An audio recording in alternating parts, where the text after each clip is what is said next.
Citizen Development Program.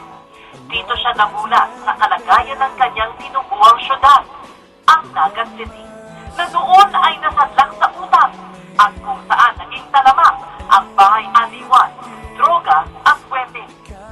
1988, nanalo si Robredo bilang mayor ng syudad, ang pinakabata sa buong Pilipinas. Mula sa pagiging third class, naiangat niya ang bayan bilang isang first class city. Nakilala ang mayor sa kanyang pagiging mapagkubaba, nakachinelas lang kung lumibot sa syudad at madaling lapitan sino man. Minsan sa isang buwan, siya mismo ang kumukolekta ng basura. Nagtayo ng People's Council para may partisipasyon ang taong bayan sa pamamahala. Kinilala ang mga nagawa para sa Naga, gaya ng merit-based system sa pagkuha at pag-promote ng mga empleyado ng City Hall, pagsumbong sa iligal na sugal, pagbibigay ng pabahay sa mahihirap, at pagpapaunlad sa ekonomiya ng lungsod. Taong 2000 nang ginawaran siya ng Ramon Magsaysay Award para sa government service, ang katumbas ng Nobel Peace Prize sa Asia. The most important lesson that I've learned is that public servants should feel obliged to heed the people's will always. As they say, public servants are servant leaders. Their mission is to serve and not to be served.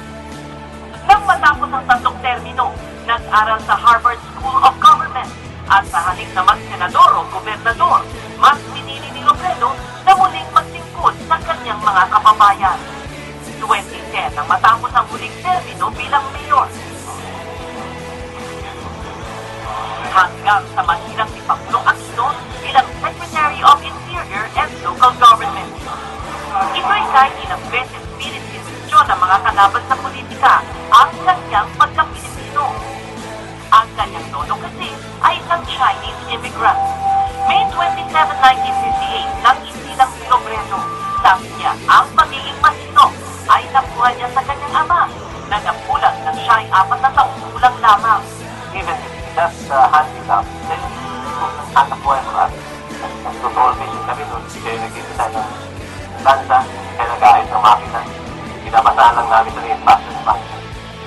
Ulirang ama din si Robredo. Sa isang artikulo sa isang pahayagan, ikinkwento ni Jessica Marie na hindi pinalalampas ng ama ang mga okasyon sa eskwela at tutulong pa sa homework. Katumang din niya ang kanyang visit sa atikay sa serbisyo publiko. You are proud of your and consider yourself to be part of it. There would be a different sense of commitment. Ordinary citizens now feel that they are part of national progress. And I think that is very important. Simple lang ang maruntunan ni Jessie Robredo sa buhay at sa pagiging isang leader. Leadership should set the right example. And talagang yun na, sinasabi namin na isa buhay niya yung sinasabi niya. Ang tao naniniwala sa nakikita, hindi sa sinasabi. Hindi. Kaya kung naging matagumpay yung mga namuno rito, dahil inalintigan niya lang yung kanyang mga sinabi. I became mayor of Naga by accident. I was part of EDSA 1. I was working with San Miguel.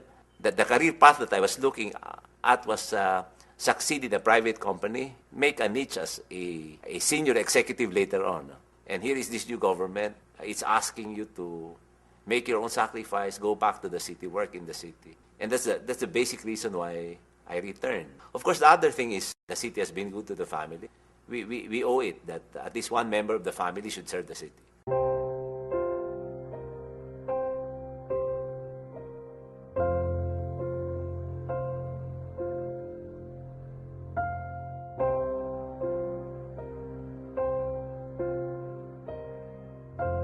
My father lost his eyesight when I was 4 years old. He inspired all of us because despite of the difficulties, he raised the family. We've done well. Every time I see a challenge, I see my father. If he can do it, then we can do it. That is the same motto that I've applied in City Hall. You know, if you just make a go of what we can do, we can be as good as anyone in the Philippines. Good governance should be demanded by the constituency. So unless there is a convergence between good citizens and good leaders, this is difficult. Naga is good not because of City Hall, but because of Danagueño. You ask people to pay more taxes and they'll say, go ahead, do it. By simply providing that inspiration, sometimes the subordinates are better than their leaders. And I guess in the case of Naga, we've done well, not because I'm smart, not because I'm good, but because I have good people who discovered that they're better. People will be willing to make sacrifices if they trust their governors. People will understand the mistakes of their governors if they trust them. Have I made mistakes? Quite a number of mistakes. I will say that if only I can do it again, I'll do it differently.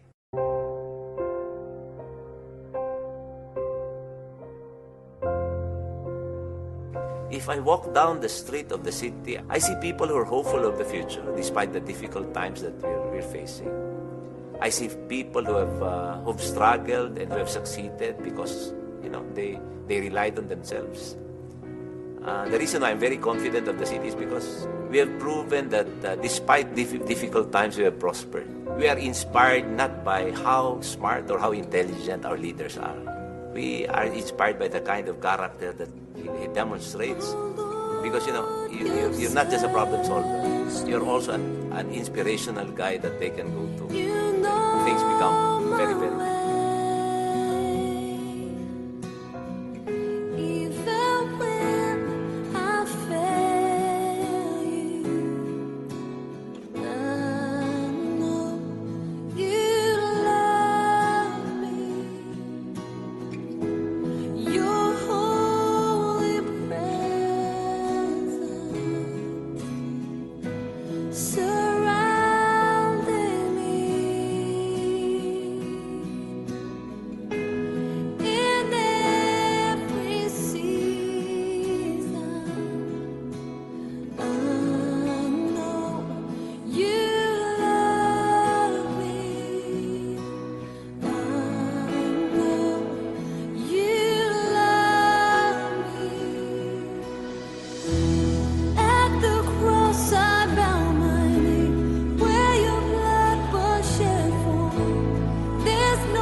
What can say?